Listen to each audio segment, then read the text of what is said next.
Tools needed. In order to become a troubleshooter and in order to fix any electronic device or electronic board, there is a set of tools that you need to have so that you can make your job a way much easier.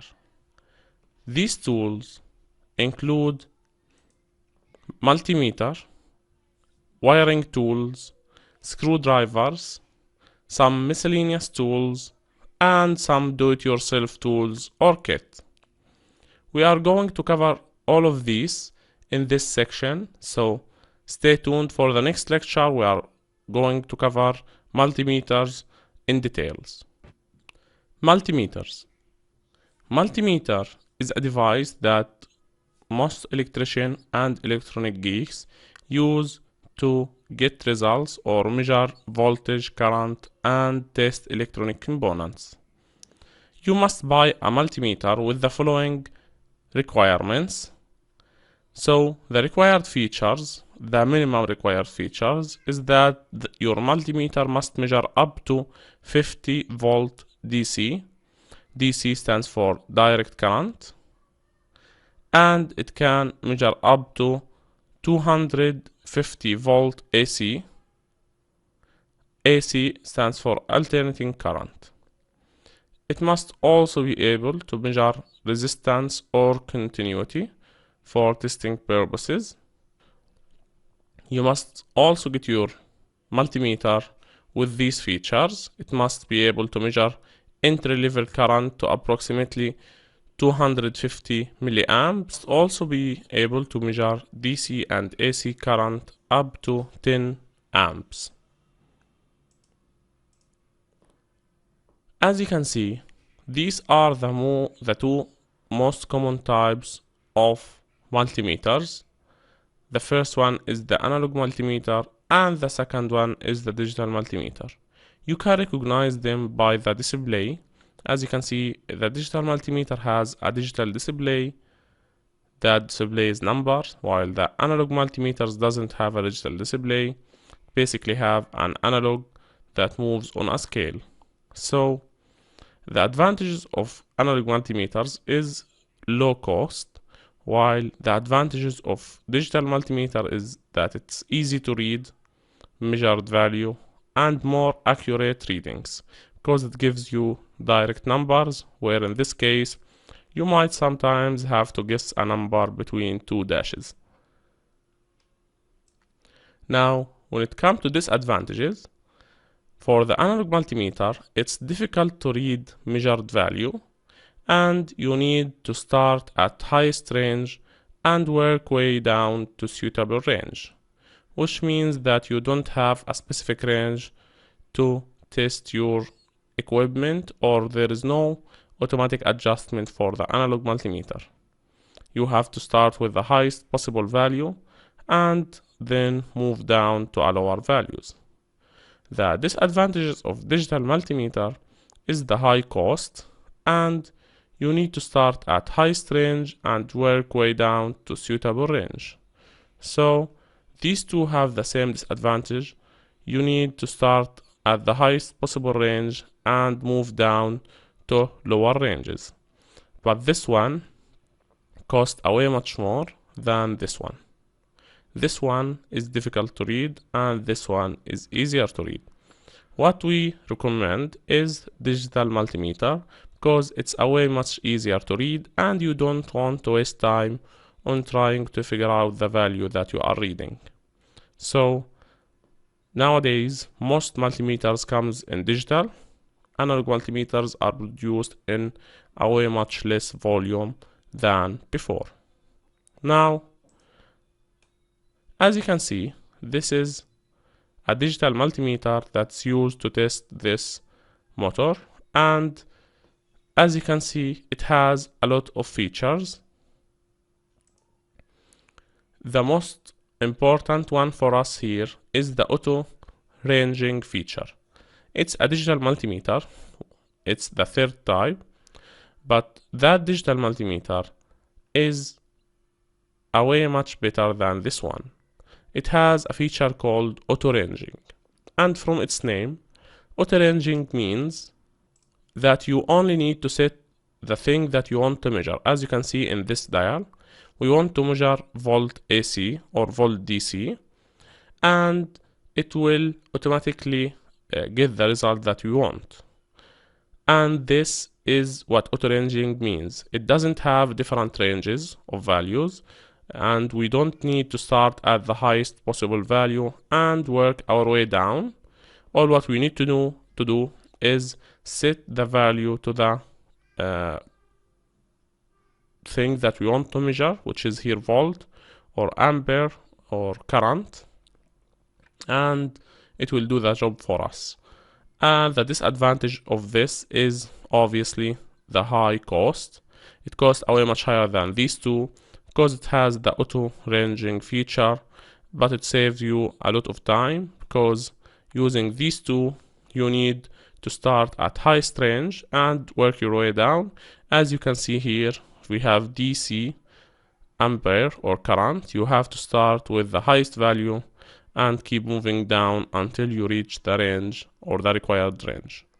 While in this one, the third type, which is auto-ranging multimeter, all what you need to do is set the quantity that you want to measure, and it will auto-range the value to the correct range internally. You don't have to do anything in your dial, and you don't have to adjust anything. So it will save you a lot of time, but again, it will cost you a lot. That's it. We have now a clear idea about the three multimeters: analog multimeters, digital multimeters, and auto-ranging multimeters or auto-ranging digital multimeters. The best one or the most effective one is the auto-ranging digital multimeter because it saves you time by doing the auto-ranging automatically internally.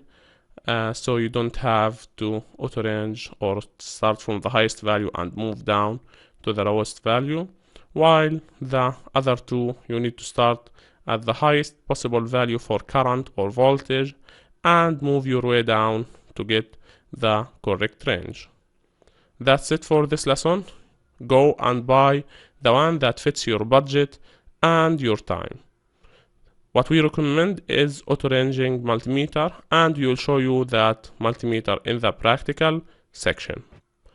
Wiring tools. In order to deal with wires in electronic maintenance, you need to have a wire cutter and a wire stripper. The wire cutter is also called a side cutter, is usually 5 to 6 inch in size and has a plastic or rubber cushion grip.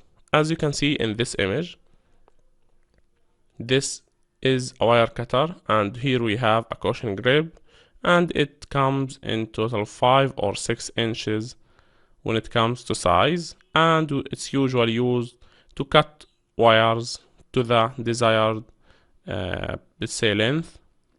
And when it comes to wire stripper, there is also another option. You can buy a stripper and a cutter. This one right here is called a wire stripper. It's used to strip off or remove insulation of wires. So as you can see, these two teeth, they close in,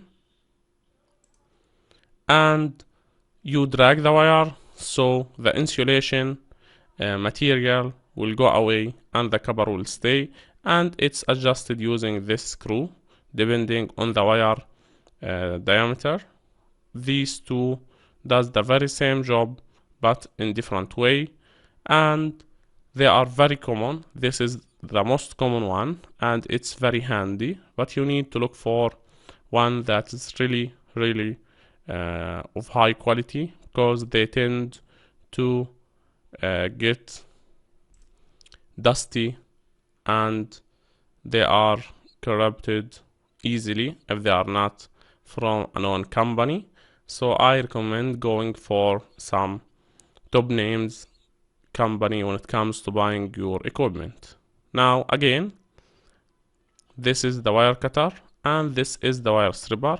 Wire cutter is used to cut wires to a certain length depending on what you need inside your circuit, Wire stripper is used to strip off or remove insulation of wires. That's it.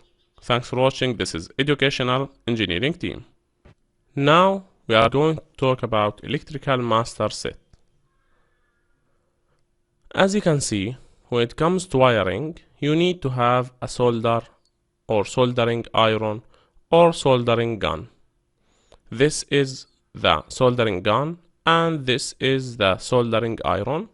The gun comes from the original shape of the gun. As you can see here, it has a handle and it has a very gun-like shape. You must buy it with a 30 to 40 watt used in fixing electronic components in circuit boards and splicing wires with small diameters. And if you want, you can get the 60 to 100 watt, which is used to fixing large components such as heatsink and transformers in circuit boards, and for bigger diameter wire splicing. So I recommend having both of them, buying a small one with 30 to 40 watts for fixing small electronic components, and buying another one for much larger components or power circuits, the one that comes with 60 to 100 watt. Or you can buy an adjustable ironing station. They are available in a lot of shapes and from a lot of companies, and they provide from 20 watt up to 200 watt. Screwdrivers. When it comes to screwdriver, the first thing that you need to have is a blade or flat, as you can see in this head, 1/4 or 3/8 inch. It's preferable to have a range of 1/4 up to 3/8 of an inch, and must have at least 4-inch shaft. This is the shaft, and they are very commonly available online, so you can get them anywhere. You should also have a set of insulated screwdrivers. As you can see, the shaft is fully insulated using rubber or plastic with a blade flat or a Phillips head. As you can see, these are very useful when you are dealing with high current, high voltage circuits, because you must avoid the possibility of you touching the shaft of the screwdriver when trying to assemble or disassemble a circuit while it's working or while it's powered. So this screwdriver will come in handy, and you will avoid getting shocked by electricity when dealing with these circuits. So have them, they are very necessary, and sometimes in a certain situation you can't avoid dealing with a circuit while it's powered on or while it has power, so you need to be ready for all scenarios.